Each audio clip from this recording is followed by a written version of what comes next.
Hello mes gens, j'espère que vous allez bien. Alors me voici pour la suite de mon incroyable histoire de Gourmet Promas. Je disais que la sœur d'Olivier m'a entraîné hors de la cour pour pouvoir me parler. Je l'ai suivi. Et une fois arrivé derrière le kiosque, je vois Olivier qui tire son cou. J'ai dit, mais mince, qu'est-ce qui se passe? Ça m'a dit, oui, écoute-le, il n'a pas pour longtemps, il veut juste te parler. J'ai dit, mais moi je dois sortir, je dois partir. J'ai mon fiancé qui m'attend, m'a dit, non, écoute-le quelques minutes. Et Olivier qui avait peur aussi, il a dit, attends, ne bouge pas, reste à côté. Si tu t'en vas, elle ne va pas rester, tu restes là pour que j'essaie de lui parler. À le voir, il tremblait comme une chenille dans du piment. Je voyais qu'il avait peur, il avait vraiment peur. Je vous rappelle que nous avons eu 3 ans de relation et il a disparu pendant 2 ans. Ce qui faisait 5 années perdues au total. Et c'est dans la 6e année que je me suis fiancée. Il a commencé par du baratin. Qu'est-ce que tu es toujours belle, tu es coquette, tu es comme j'imaginais. Et moi, je lui dis, va droit au but. Il m'a dit, tu as raison sur ta ligne, tu as raison de te fâcher contre moi. Parce que si quelqu'un arrivait à faire ça à ma petite soeur, je n'allais pas aimer. Je suis con, je suis abruti. J'ai dit, oh, tonton, s'il te plaît, qu'est-ce que tu veux me dire? Il dit que tu me pardonnes. J'ai dit, mais moi, je suis fiancée, qu'est-ce que je te pardonne? Je te pardonne quoi? Il me dit, j'ai fait bêtise, j'ai fait une grosse bêtise, une grosse erreur qui m'a coûté vraiment beaucoup. En plus, c'est une femme qui porte chance. Quand j'étais avec toi, tout marchait. Tout me souriait. Et là, je suis dans la merde, j'ai des problèmes, j'ai que des problèmes. Et quand je suis allée dans un camp de prière, on m'a dit, tu as fait du mal à une fille, il faut aller reprendre cette fille-là, c'est celle-là qui est la femme de ta vie, c'est elle-là qui te porte chance. La fille avec qui je suis, j'ai eu un enfant, elle m'a volé des millions, j'ai même mis sa tête dans les journaux, elle est recherchée par la police. Et puis j'ai perdu ma mère, j'avais besoin de ta présence, mais je ne pouvais pas venir te chercher. Je lui ai dit stop, aujourd'hui je suis fiancée, là je vais m'apprêter à partir chez mon fiancé, je ne suis pas là pour écouter tes bobates. Laisse-moi partir, si tu veux me parler, un autre jour tu vas me parler. Et même si tu me parles, ça ne va rien changer. Et pendant qu'il parlait, je me suis rappelé qu'une année, l'année où il m'a abandonné, il avait gagné peut-être 15 millions ou 10 millions, il a joué la roue de la fortune.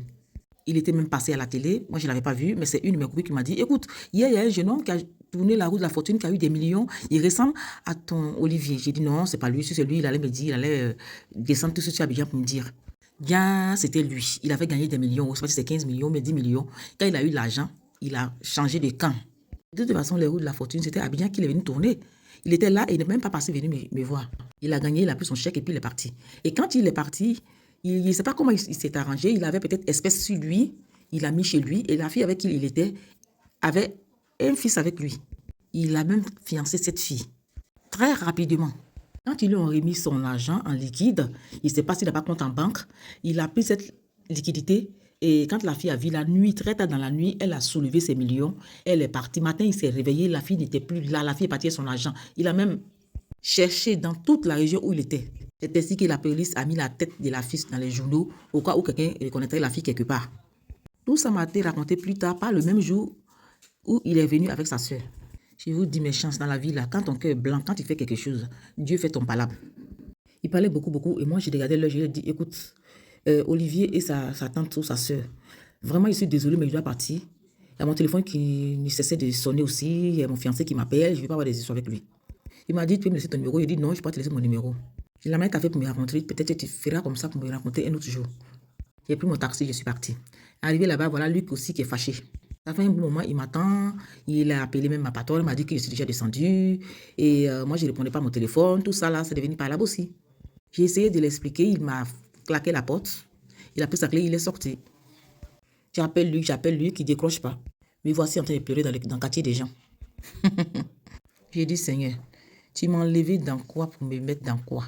Comportement de Luc, ça là, je ne connais pas où. Il était tard, Luc ne revenait pas. Je vous dis, mes gens, j'ai repris un taxi. Je suis rentré sur Yopougon la nuit là. Voilà rupture. Pendant une semaine, j'appelle Luc. Luc ne me décroche pas. J'ai dit, aïe, Betty a fait là, ça va loin. J'ai même envoyé une amie que Luc respectait beaucoup chez lui pour voir ce qui se passait. Il a viré ma copine avec son copain, je vous jure.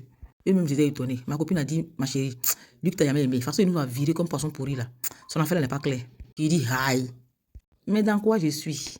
Comme j'ai gros cœur, moi aussi j'ai laissé, j'ai dit, je n'appelle plus. 2e semaine, Luc a envoyé son petit frère pour venir chez moi.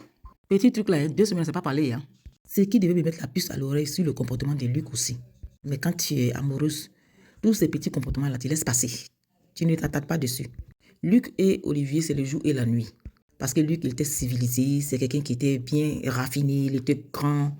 Il m'a fait entrer où je ne m'imaginais pas entrer un jour. On faisait tout ensemble, on partait en boîte, on partait dans les bars climatisés, c'était la Java, c'est la belle vie quoi.